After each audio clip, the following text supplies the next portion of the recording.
entre el saber y el saber hacer, ahí está la sabiduría.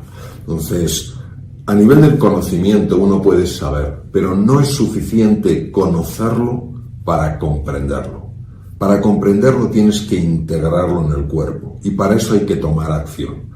Nos sentimos muy cómodos en el mundo de las ideas, pero no tan cómodos en el mundo de las acciones y las conductas cuando éstas desafían lo que para nosotros es nuestra zona de confort, nuestro espacio conocido y familiar. Entonces, muchas de estas ideas nos están invitando a hacer cosas nuevas, a hacer cosas distintas.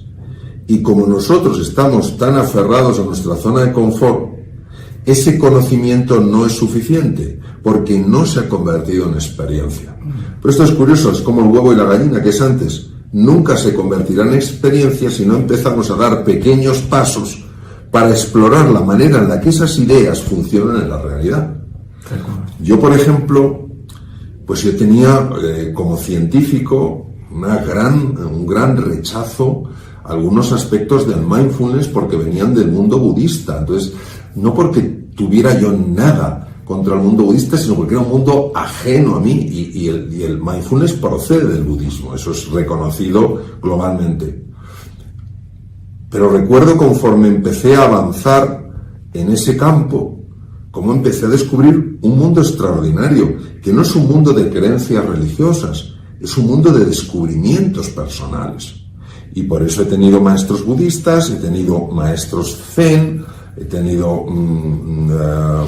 profesores como el profesor Herbert Benson de Mindfulness, pero eso no me ha hecho que tenga que renunciar para nada a ideas que pueda tener desde el punto de vista espiritual, sino todo lo contrario, me ha ayudado a hacerlas crecer. Entonces este es un ejemplo de cómo algo que me costaba tanto ahora me apasiona, ahora me apasiona. No habría hecho sino un programa de un año con Bután. Bután es un país budista, pero no he tenido ningún problema. Yo de base soy cristiano. No he tenido jamás ningún problema con eso, todo lo contrario, porque si lo que uno quiere es reencontrarse con su esencia, al final se va a reencontrar con el amor.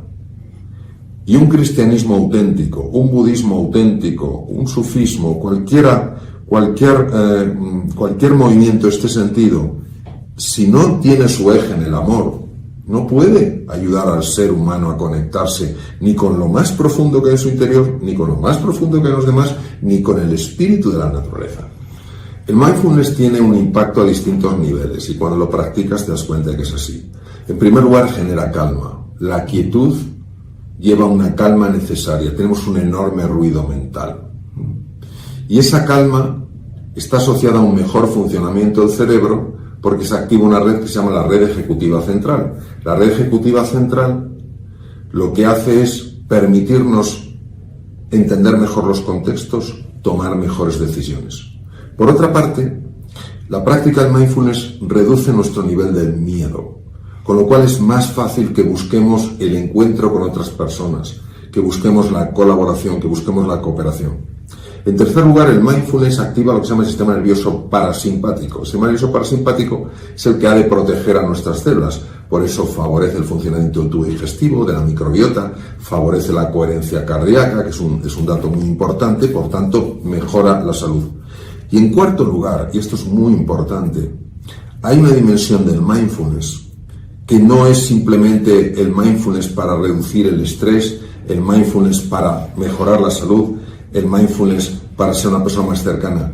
Es el mindfulness para reconectar con nuestra esencia, para reconectar con la vida, para reconectar con el universo, para reconectar con Dios, es decir, para reconectar con ese algo tan difícil de definir y que es amor y sabiduría infinitos. Entonces, todas esas dimensiones se tocan con la práctica del mindfulness. Por eso, tanto en centros de espiritualidad como centros de investigación, como hospitales y universidades punteras en el mundo, se enseña el mindfulness. Cada uno llega donde quiere llegar. Aquella persona que lo quiere utilizar para reducir su estrés no tiene que ir a niveles más profundos. Aquella persona que sabe que la quietud le va a ayudar a nivel físico, a nivel mental, y que además quiere reconectar con ese misterio, con esa profundidad, con esa trascendencia, puede también. Y claro, en mi propia experiencia, el impacto no solo es extraordinario, es que es absolutamente sobrecogedor, porque llegas a tener vivencias que te muestran cosas que no sabías que existían, que te ayudan a sentir alegría, calma y confianza cuando a lo mejor te sentías absolutamente empequeñecido ante la dificultad o una decisión que tenías que tomar. Entonces, es sencillamente reconectar con quiénes somos. ¿Y por qué piensas que hemos perdido ese rumbo? ¿Porque estamos muy atraídos por el afuera? Por dos razones. La primera razón, por la deshumanización de la sociedad. No nos tratamos en general con cordialidad. Limitamos nuestro afecto a las personas de nuestra familia o a nuestros amigos. Pero cuando ya no forman parte de nuestros amigos o nuestra familia, es como si ya, no, a ti no. Y todos necesitamos afecto. Necesitamos expandir las dimensiones de nuestra familia. Y en segundo lugar, por la pérdida de la dimensión espiritual. Es decir, cuando uno pierde la dimensión espiritual, se cree que todo es material. Y si todo es material, ¿por qué va a ser sagrado? Mira, por ejemplo, cómo tratamos la naturaleza. La naturaleza no la tratamos bien. ¿Por qué? Porque no la vemos sagrada. Los pueblos originarios, los pueblos, pues los nativos norteamericanos, pueblos en la Amazonia, pueblos en África, pueblos en Australia, los aborígenes australianos, pueblos como los mapuches, etcétera, en montones de sitios. Si nos vamos a su raíz de contacto con la naturaleza, ellos ven a la naturaleza como sagrada. Entonces, saben que la necesitan, saben que necesitan cazar, saben que necesitan árboles, pero no la tratan como un objeto de consumo. Entonces, la pérdida de dimensión espiritual, es decir, la dimensión espiritual es la relación que uno, a nivel personal, tiene con aquello que le trasciende. Y esto hace que vivamos en un mundo muy materialista, muy limitado, donde enseguida surgen los enfrentamientos. Y, lógicamente, para superar eso, lo que hay que hacer es el viaje interior. Entonces, ese viaje interior nos cuesta hacerlo porque no confiamos en que lo que vayamos a encontrar dentro valga la pena. Y yo quiero decir, ya que tengo la oportunidad de tener esta bonita conversación contigo, David, que lo que tenemos dentro vale la pena y mucho. Lo que tenemos dentro no es un montón de barro o de piedras inútiles. Lo que tenemos, cada uno de nosotros, es una mina de oro. Ahora, hay que ser minero, hay que picar. Y al principio, ¿qué te encuentras? Piedras, barro, arena, incómodo. Confía que la mina está. Nosotros, para experimentar cambios importantes en nuestra vida, en mi experiencia, necesitamos varias cosas. Primero, inspiración. Es decir, tenemos que tener esa ilusión de aquella persona que va a descubrir. O sea, el día pasado me hablaron de un viaje a Borneo para ver los orangutanes. A mí me apasionan y realmente es complejo ir ahí. Entonces, cuando tú vas con la ilusión de ver esos simios tan extraordinarios en esa selva única, pues esa es la inspiración. Luego tienes que tener una estrategia, tienes que saber cómo ir allí. Y luego tienes que tener un entrenamiento, tienes que ir poco a poco. Entonces, lo primero que necesitamos es esa inspiración. Lo segundo, una estrategia sencilla. Y en tercer lugar, entrenarnos, es decir, pasito a pasito. Cometemos un error, aprendemos y tomamos otra trayectoria. Cometemos un error, aprendemos y tomamos otra trayectoria. Y así es como vamos integrando una nueva forma de ser y de estar en el mundo. Yo tuve varios momentos que me marcaron. El primero fue cuando tuve una experiencia siendo bastante joven con el sufrimiento humano y entendí que mi camino es la medicina para reducirlo. El segundo fue la lectura de un libro que hablaba de la evolución de la medicina a lo largo de la historia y como médicos griegos hace 25 siglos que habían descubierto que se podía curar con las palabras. En tercer lugar fue a base de investigar, de estudiar, de explorar, ver cómo eso aplicado a mis enfermos tenía un impacto que a ellos les inspiraba y les ayudaba muchísimo, no solo a la hora de hacer frente a la enfermedad, sino en su vida. En cuarto lugar, que esos mismos enfermos me dijeron que esto lo tenía que extender, que no se podía quedar en mi hospital, que tenía que ir a más sitios, que la gente tenía que conocer esto, que fueran las universidades, que fueran las empresas. Insistieron de una manera tan cariñosa y diría yo, profunda, que al final les hice caso y empecé a contar estas cosas en entornos universitarios, en entornos empresariales, instituciones, entornos médicos, etcétera, y aquello fue creciendo. Yo cada vez tenía que investigar más, tenía que viajar más, y en un momento que yo tenía muchísima práctica, tenía mucha consulta como cirujano, y yo cada vez tenía que profundizar más en esto, y un momento en que realmente no podía hacer las dos cosas, y tomé la decisión más difícil de mi vida, que fue dejar la cirugía después de 26 años. Y aquí es donde la práctica de la meditación me ayudó extraordinariamente, porque si bien ya había decidido dejar la cirugía, aún así la dejaba con un montón de miedo, de dudas, de inseguridad, de tensión, ¿no? Y aunque tenía el apoyo de mi familia, de mi mujer y mis hijos, que eran muy pequeños entonces, pero también lo había hablado con ellos, de que estaban conmigo en la decisión, pero yo no me podía quitar ese lastre que sentía, y que me ahogaba, ¿no? ¿Qué sentías? ¿Era como que abandonabas a tus pacientes? No, porque fíjate, no sentía que abandonaba a mis pacientes, porque cuando tú sientes una llamada para seguir en el mismo hilo, aunque sea en otra dirección, no tienes la sensación de que abandonas tus pacientes, sino que abandonas una etapa. De hecho, fíjate qué curioso, Daniel, que cuando yo le dije a mis enfermos que dejaba la medicina, la cirugía clínica, salvo una enferma, dijo: oye, doctor, ¿y ahora a quién voy? Y yo le dije: le voy a decir a quién tiene que ir. El resto, todos, y hablo de muchos enfermos, todos dijeron: doctor, si es bueno para usted, ¿cuánto nos alegramos?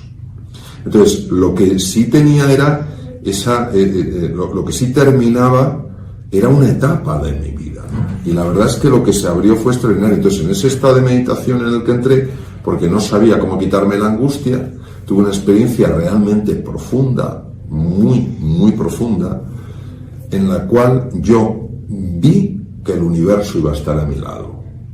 Y salí de ese proceso de meditación, que temporalmente por reloj habían pasado 4 horas, pero por sensación habían pasado 3 minutos. Yo salí de ese proceso de quietud con una alegría, con una serenidad, con una confianza que es que parecía imposible. O sea, es como la alquimia, ¿no?, que convertía el plomo en oro. ¿Cómo es posible? Y luego lo que empezó a pasarme, pues puede no creérselo, ¿no? O sea, realmente el universo empezó a mover ahí sus teclas para, como dice Paulo Coelho tan maravillosamente, el universo confabula a tu favor, ¿no? Esos fueron los puntos. Mario, en este momento donde tanta gente está un poco desesperada por el futuro de sus países, el futuro de su trabajo, el auge de la inteligencia emocional, ¿cómo podemos sobrellevar eso en el día a día? Bueno, vamos a ver. En primer lugar, para poder enamorarse de algo hay que empezar a conocerlo. Y cuanto mejor conozcas algo, si ese algo es sólido, más te va a gustar. Entonces, yo lo que creo que es necesario es primero desarrollar un apetito para leer estas cosas, para reflexionar sobre estas cosas. Luego creo que es bueno buscar centros serios, no todo ofrece una formación de calidad, centros serios donde empezar a formarse en esos campos. Luego no esperar ser el que más sabe de ese campo, sino ser el primero que empieza, uno de los primeros o de los primeros que deciden empezar a poner en marcha esas ideas. Porque las cosas, para comprenderlas, hay que actuar. Si no, las puedes conocer, pero no comprender. Solo las comprendes actuando. Entonces te das cuenta del verdadero calado, ¿no? Entonces, cuando uno comprende, se da cuenta de hasta qué punto estas ideas puestas en marcha, puestas en acción, tienen la capacidad de transformar tu vida, mejorar tu salud, mejorar tu economía, mejorar tus relaciones, mejorar tu bienestar, hacer que seas una persona más feliz, entonces ya es muy difícil que lo dejes. Yo ejercí 26 años entre España y Estados Unidos la cirugía, y a mí la cirugía me apasionaba, y los que me conocen saben que es así, y me apasionaban mis enfermos. Muchos, fíjate que dejé la cirugía hace 26 años, Daniel, no, perdón, 23 años, Daniel. Muchos todavía me preguntan, oye Mario, ¿no echas en falta la cirugía? Con lo que a ti te gustaba y se te daba bien. Digo, si es que esto todavía es más bonito, si es que todavía es más bonito, si es que esto todavía es más impactante. No digo que sea más importante, digo que es más impactante. Entonces, por eso te quiero decir, cuando tú vas conociendo, comprendiendo, enamorándote de algo y lo vas integrando, te das cuenta del impacto que tiene y entonces ya no lo puedes dejar. Yo creo, y ojalá sea así, que me moriré enamorado de lo que hago, como estoy ahora, y seguiré investigando. Si es que sigo leyendo, sigo estudiando, sigo yendo a centros, pues el último que hice fue el tema de Bután, etcétera, etcétera. Sigo queriendo crecer. ¿Por qué? Porque esto es un campo ilimitado. Entonces, bueno, yo eso es lo que diré. ¿Y qué hay de la cuántica? A mí hay varias cosas que me han impactado de uno de los padres de la física cuántica, aunque luego es cierto que tuvo muchas discusiones con otros grandes de la mecánica cuántica, que es Einstein. Einstein fue un hombre que tiene una gran dimensión física y metafísica. Es decir, si nosotros pensamos en la física newtoniana del siglo XVII, es una física súper útil porque es la que nos permite, bueno, entender el funcionamiento de las cosas. Pero la física newtoniana no permite conectar con el plano espiritual de la existencia. Es como lo cartesiano. Está lo material y lo otro está fuera. Y la física newtoniana solo se ciñe a lo que es la dimensión mecánica, la física newtoniana, la mecánica newtoniana. La física cuántica da un paso más allá. Se da cuenta de que en la dimensión más pequeñita de la materia ya no solo estás conectando con lo físico, sino que estás conectando con lo metafísico. Por eso la física cuántica es, en lo que yo he leído, lo que más se aproxima a la mística. Tú lees a San Juan de la Cruz, que le he leído, lees a Santa Teresa de Ávila, que la he leído, no toda la obra, que es extensa, he leído a Rumi, que es un místico, he leído a Lao Tzu, el Tao Te Ching lo he leído, que es místico, he leído a físicos cuánticos, y dices, si es que están hablando de lo mismo de distintos ángulos. Entonces, Einstein decía cosas muy interesantes. Por ejemplo, decía, la separación que vemos entre el mundo interior y el mundo exterior es una pura alucinación de la consciencia. ¿Qué está diciendo? Que yo sí estoy influyendo en lo que me pasa, que no soy una simple víctima del mundo. El mundo sucede y yo tengo que aceptar, resignarme a lo que haya. No, yo soy coprotagonista de lo que me está sucediendo. Einstein, por ejemplo, también echaba por tierra la casualidad y hablaba mucho más de la causalidad. Entonces, personalmente, he experimentado la realidad de esto. Entonces, y tengo una mentalidad bastante racionalista, entonces me cuesta mucho. Yo soy mucho como Santo Tomás, ¿no? Hasta que no veo, no creo, ¿no? Pero he tenido evidencias tan claras de la existencia de una realidad suprasensorial que es preciosa, que no puedo dudarlo. Y eso es lo que más se aproxima en el campo de la física cuántica. Espectacular. Para terminar, Mario, sobre el tema de la intuición, ¿sí? Y la función de la glándula pineal, por ejemplo, ¿qué podemos comentarle a las personas para que puedan estar más sensibles y receptivas y poder crear la vida que realmente quieren? Pues es muy interesante tu pregunta, Daniel, porque por una parte vamos a hablar de la intuición y por otra parte vamos a hablar de la glándula pineal, sobre todo para aquellas personas que no sepan lo que es la glándula pineal, que no tienen por qué saberlo. La intuición te dice lo que tienes que hacer, pero no te dice por qué. Es un conocimiento de una realidad que desafía a la razón ordinaria de los sentidos. Y la intuición no siempre hay que seguirla, siempre hay que escucharla. Glándula pineal. Cuando Descartes separó el mundo cognitivo, la res cogitans, del mundo material, el cuerpo, la res extensa, él claro que sabía que los procesos mentales y fisiológicos estaban conectados. Pero en aquella época, por ejemplo, para hacer autopsias, si no los separabas, si el cuerpo no era algo totalmente material, por los problemas que había religiosos de aquella época, eso era un problema gordísimo. Y es curioso porque Descartes unió lo mental y lo material, lo físico, en un sitio. La glándula pineal, la epífisis. Todavía me sobrecoge.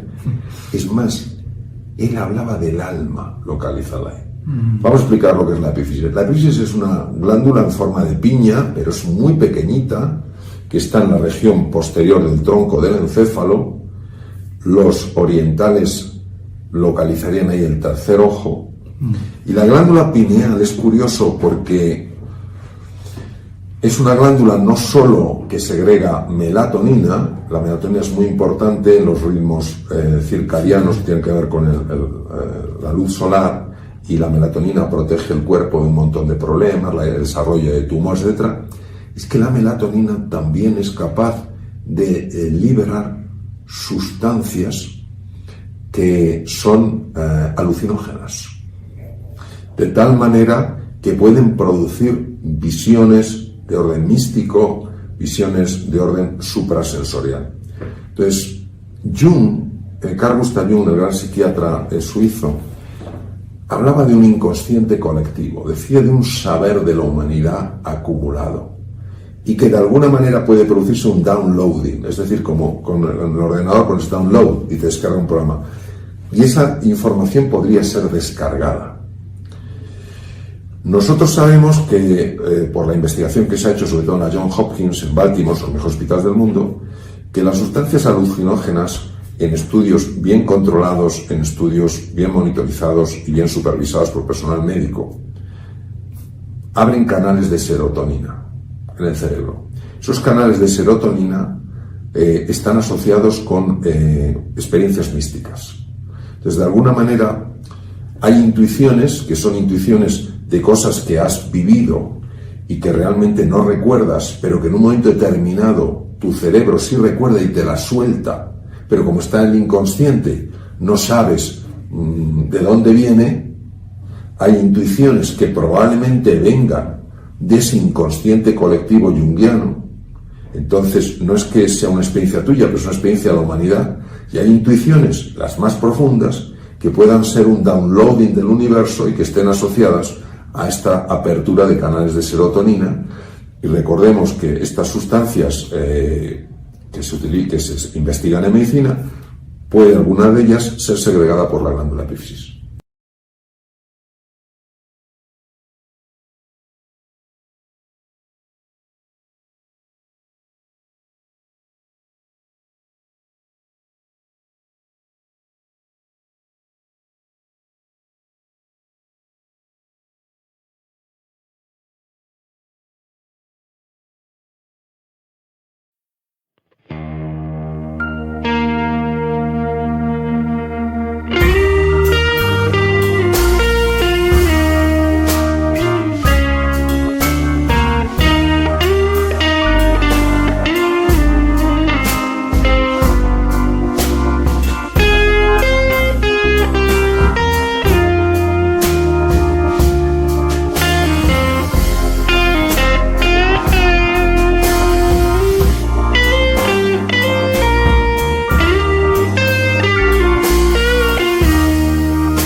Gracias.